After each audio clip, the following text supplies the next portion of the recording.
Hey there folks, Dan Fritter here from Calibre magazine. Just taking a brief break in the garage reno day off stuff to do a quick video. We'd made a video a couple weeks ago, but unfortunately due to some camera issues it didn't quite work out. So moving forward we hope to do a lot more of these, hence part of the garage reno. Also, because this is kind of the first real one that we put out there, please go easy on us. Learning process.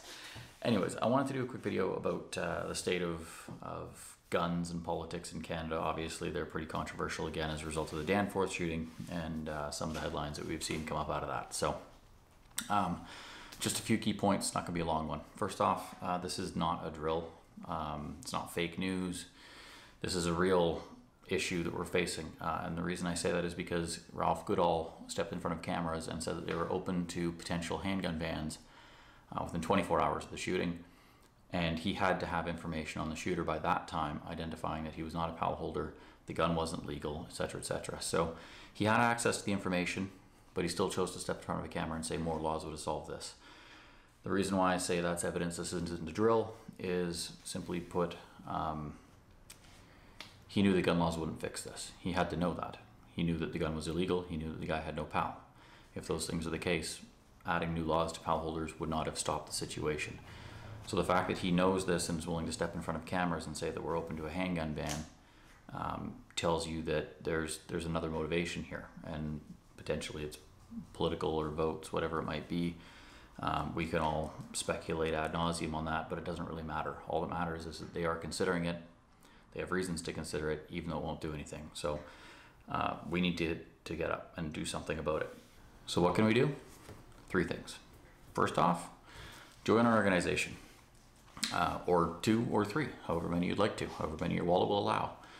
These organizations involve people, a lot of volunteers, some paid folks that are trying really hard to counter this stuff. They're staying in the loop on Parliament Hill. They're putting out documentation and press releases and whatnot, trying to push back against this, and they're really trying to organize sort of a bit of a front here. So I'm not going to start a debate about that. Just join them. If you can, it's a really good idea. Two, go talk to your gun club. We have a real grassroots movement in Canada. The national organizations are great, but we all belong to, generally speaking, if you're going to be affected by a handgun ban, you probably belong to a club as well. And our clubs in Canada are great. Go up, email the board. Most of us, if it's a smaller club, you might know them by name. And ask about potentially putting something together as a club, even if it's something as simple as a letter to the local MP from the gun club. It carries additional weight.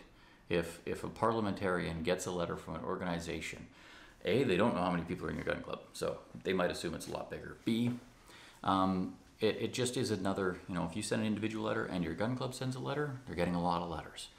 And when that letter is representing multiple people through a gun club, they're going to take extra notice of it. So that's a good step, and definitely one that every gun club should be taking in Canada right now. The third thing is to recognize that there's a difference between membership and customers. So, and this is going to be a familiar issue with those that read my column in the last issue. When you purchase a membership to either a gun club or an organization, you're not purchasing an access pass. You're not purchasing, simply put, the service that a gun organization puts out there to represent you. You're not purchasing the ability to open the door to your gun club and go shooting. You're purchasing a membership, which means you are a part of that organization. You're a component. And the individual is an incredibly powerful component. We've seen some great work by people stepping up nationally as individuals that belong to multiple organizations and clubs, but they're putting in individual efforts to try and push back on this. So I think you need to recognize that, just because you wrote a check to blank organization doesn't give you the right to say, well, that organization's not doing enough. Because when you say those words, what you're really saying is you aren't doing enough. So you need to step up, everyone needs to step up and say, yeah, I wrote a check to this organization and they're fighting for my rights, but I'm going to fight too because I'm part of that organization. So get out there, write a letter to your MP, make a phone call. If your MP is, in the Liberal Party, that's all the better. You got to get it in front of those guys. Set up a meeting. My own MP, is not super receptive to emails or phone calls, but there's nothing stopping me from marching down to his constituency office tomorrow and asking for an appointment. That's the kind of stuff we need to be doing. When you get out in front of these guys, have some notes written down, that's fine. Have some talking points, make them clear and concise, and make sure that they understand that, they were elected on a platform that involved evidence-based policy and legislation. There's no evidence to support that further legislation is going to solve this. In fact, it's quite the opposite. So, you know, that's what we need to do, those 3 things. Join our organization, or 3, potentially, or more if you want to. Talk to your gun club. You know, it's an organization that's often overlooked in Canadian gun politics. Get out to your gun club, talk to the board, talk to the president, talk to the club, the executive.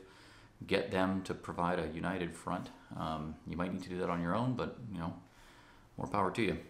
And 3rd is recognize the power of the individual member. Recognizing members and customers are different things, and step up as a member. So I hopefully can get all that stuff done. We'll be putting out a way better front than we've put in the past. So again, Dan Fritter from Calibre Magazine. Thanks for watching. Hopefully we'll have some more of these in the near future.